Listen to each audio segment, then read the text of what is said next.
Hi, this is Kenneth Joycer from Porsche Centre Calgary. I'm here to talk to you about our classic car department, and I guess in reference to our previous video with our 87 911, just kind of going through the G50 transmission.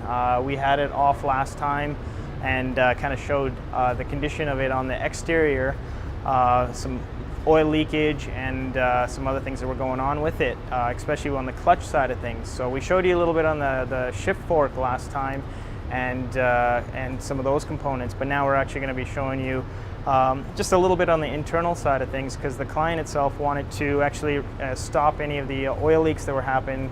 So gear oil was actually leaking out of this case, and you know, these tend to sweat over time, but this one was just a little bit more than they wanted to actually have on their driveway or anything like that. So as you can see, we have our G50 out of the 87 taken out, just pulled the differential out, and on this sort of sense, we have our reverse gear and our fifth gear taken off, as long with this center section, this housing here.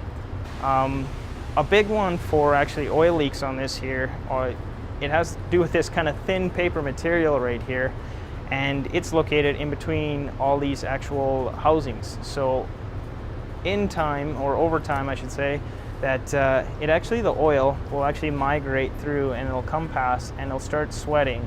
A sweat, you know, happens here and there, but this one here was actually significant. You can actually see the difference between, say, like right here where the gasket's kind of still holding up, opposed to kind of right down in this area where it's a lot darker, and in this area and kind of surrounding where we were seeing a lot of oil migration coming out of it. And we'll see that the whole way through. Like, this is an example of how dark it can get and how much oil is coming through. This paper over time becomes very brittle, and it just, you know, breaks or cracks over time kind of thing. So we're just trying to actually seal this unit up, go through the whole you know, differential, all the backlash adjustment, making sure all our synchros and gears are all good, and also checking bearings along the way. Since the transmission is kind of apart right now, we might as well have the full effect of making sure that this can have many more miles on it and last the client many more years. Another thing too that caused a bit of that leak is that we have here kind of corrosion that's building up. So it's oxidizing in between the two cases. So we're actually having corrosion build up in between, and then as well where the gasket's sitting. So a bit of that causing that gasket to lift, along with that dried paper.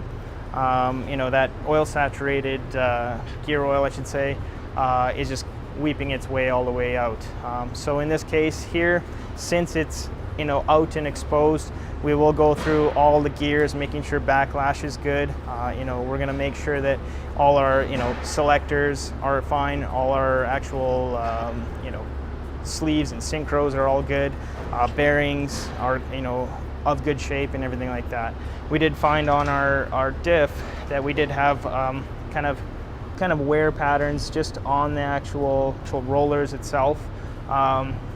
Maybe, yeah, this one's a good one actually right here. You could actually see just here we're having a little bit of lines and wear in there, so maybe material has gone in there at some point and just scarred it a little bit along the way. And then therefore we do have kind of strange, it might be hard to pick up on the camera there, but in the race itself we're having you know, a weird strange pattern right here, and that's kind of relative to what's going on with that actual roller. So, you know, we've just kind of had it apart, so I kind of go through everything here, making sure that, you know, everything's up to snuff. In this case, the transmission was functioning as for shifting fine, but we just want to alleviate any oil leaks and as well stop anything from in the future happening. So we'll just double check and make sure everything's in good shape here. Anything that we think that it, you know, could be in requirement of replacement, we'll get that sorted and then go from there. But as well, besides these seals, we'll do the lip seal for the actual drive flanges itself, and we will do the sealing behind here as well too, just for the input. So we'll actually pull this off, replace that, and then, you know, get new hardware, clean up the inside here and go from there. But this case is looking a lot better than it did before. We did actually do a full clean because we don't want any debris or any of that grease or grit to get inside of our working area prior to disassembly. After we disassemble the whole thing, we'll clean it up, make sure everything internally is clean, everything's up to spec, and then put her back together and have it ready for the client to go from there. I guess on the next video, maybe we'll chat about our 3.2 engine and kind of tell you what's going on with that next.